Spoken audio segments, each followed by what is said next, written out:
नमस्कार दोस्तों, मैं अश्विनी वशिष्ठ और जो आज का वीडियो है वो है 2025 में जो दो बड़े चैलेंज रियल स्टेट सेक्टर में आने वाले हैं। वैसे बिल्डर ऐसी प्रॉब्लम अभी भी फेस कर रहे हैं, लेकिन 2025 तक आते यदि उसमें कुछ सुधार नहीं हुआ तो बिल्डर के सामने बहुत बड़ी प्रॉब्लम आने वाली है। और बिल्डर के सामने आई तो रियल स्टेट मार्केट पे आएगी, रियल स्टेट मार्केट पे आई तो हम जैसे आप जैसे इन्वेस्टर्स पे आएगी।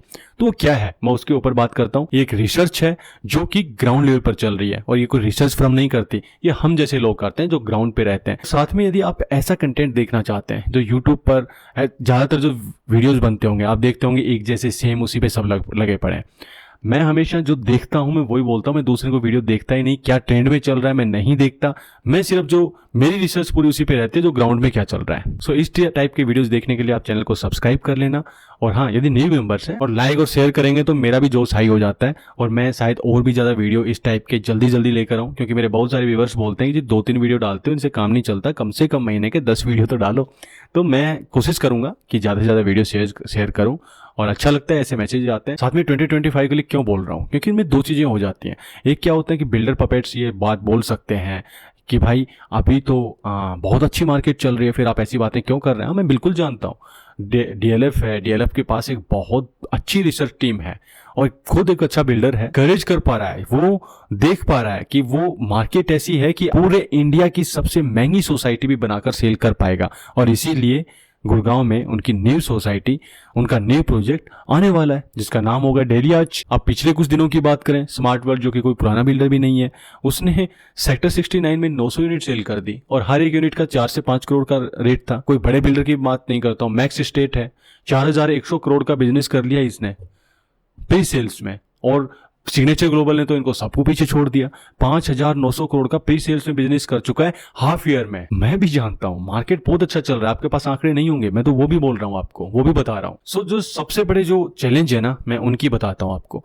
सबसे बड़ा चैलेंज जो अभी बिल्डर के पास आने वाला है, एक तो है कंस्ट्रक्शन कंपनीज। आप जानते हैं जो इंडिया में सिविक वर्क है बड़ी तेजी से चल रहा है और यहाँ जो कंस्ट्रक्शन कंपनीज है वो पूरी तरीके से एंगेज है। वहां पे जो इंडियन कंपनी जो आप देखते होंगे पहले बिल्डर्स के साथ काम करती थी, अब वो कंपनीज देखने को नहीं मिल रही। अब आपको नए नए नाम सुनने को मिल रहे हैं। उसके आगे एक नाम लग जाता है कि जी एक ग्लोबल कंपनी है। आपने कहीं भी विजिट किया हो तो जब वहां पे सेल्स पर्सन है वही बोलते हैं कि हम देखिए कंस्ट्रक्शन क्वालिटी हमारी बहुत अच्छी होने वाली है, ये फलाना ये कंपनी है, आप इस पे विश्वास करना होगा। और फिर हम रहे बीइंग एन इंडियन, मैं इस चीज को समझता हूँ, चाहे मैं हो या आप हो, हम लोग दूसरों पे ज्यादा विश्वास करते हैं। दिल में रतन टाटा जी के प्रति कितना भी प्यार क्यों ना हो, लेकिन बेडरूम में एलन मस्क जैसे लोगों की फोटो लगती है। हाँ, वो यदि रिप्लेस भी होगी तो टीम कुक या फिर जेफ बेजोस से या बिल गेट्स से, यही चल रहा है। सो हम जब देखते हैं कि कोई ग्लोबल कंपनी है, एमएनसी कंपनी है, बाहर की कंपनी है, मलेशियन कंपनी है, ब्रिटेन की कंपनी है, अमेरिकन कंपनी है, या तो अच्छा काम मिलेगा,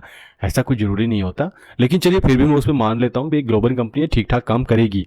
अब उसमें सबसे बड़ी चीज क्या हो रही है, वो पूरी तरीके से भारी पड़ रही है कस्टमर की पॉकेट पर, क्योंकि बिल्डर के लिए बड़ी कंपनीज हैं वो फ्री नहीं है, इसलिए उनके भाव बढ़े हुए हैं, उनके जो रेट हैं वो बहुत ज़्यादा हो चुके हैं इस टाइम पे। अब उसके बाद बिल्डर थोड़ी छोटी उनसे सेकंड लेवल की जो कंपनी से टाइप करता है तो उनके रेट भी आज के दिन इतने जा रहे हैं कि ग्लोबल कंपनीज उनसे कुछ थोड़े से ही ऊपर चल रही है। तो बिल्डर ने ग्लोबल कंपनीज के साथ जाना अच्छा समझा।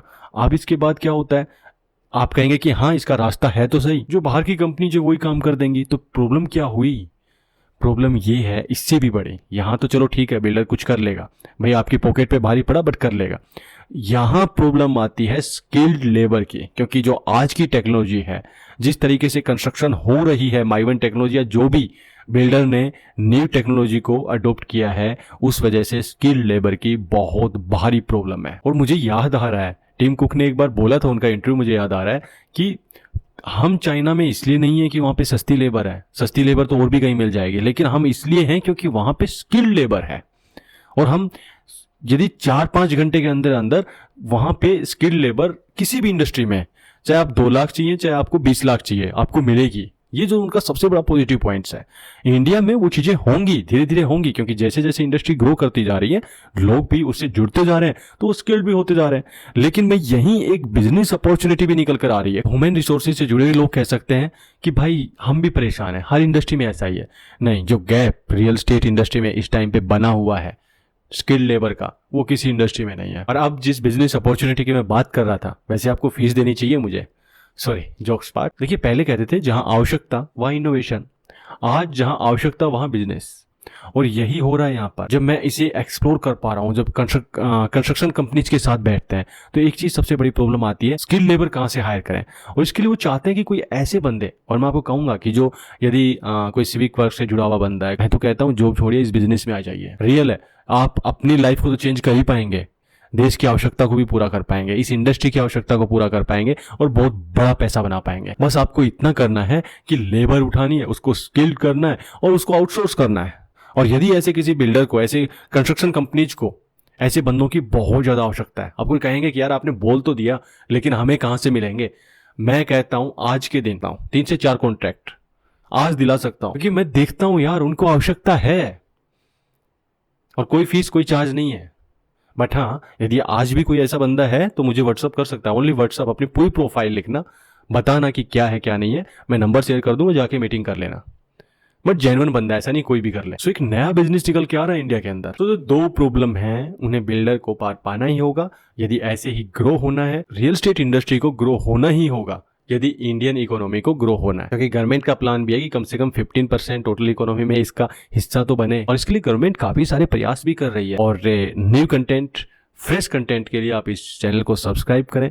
और हाँ, यदि आपको क्लोजली जुड़े रहना है बिल्डर्स के साथ, उनकी मार्केटिंग, उनकी स्ट्रेटेजीज, उनके तरीके, और किस तरीके से ज़्यादा अर्निंग की जा सकती है इन्वेस्ट करके, तो आप इस चैनल को सब्सक्राइब करें, शेयर करें, लाइक करें, और मिलेंगे नेक्स्ट टाइम बहुत जल्द। तब तक के लिए थैंक यू वेरी मच।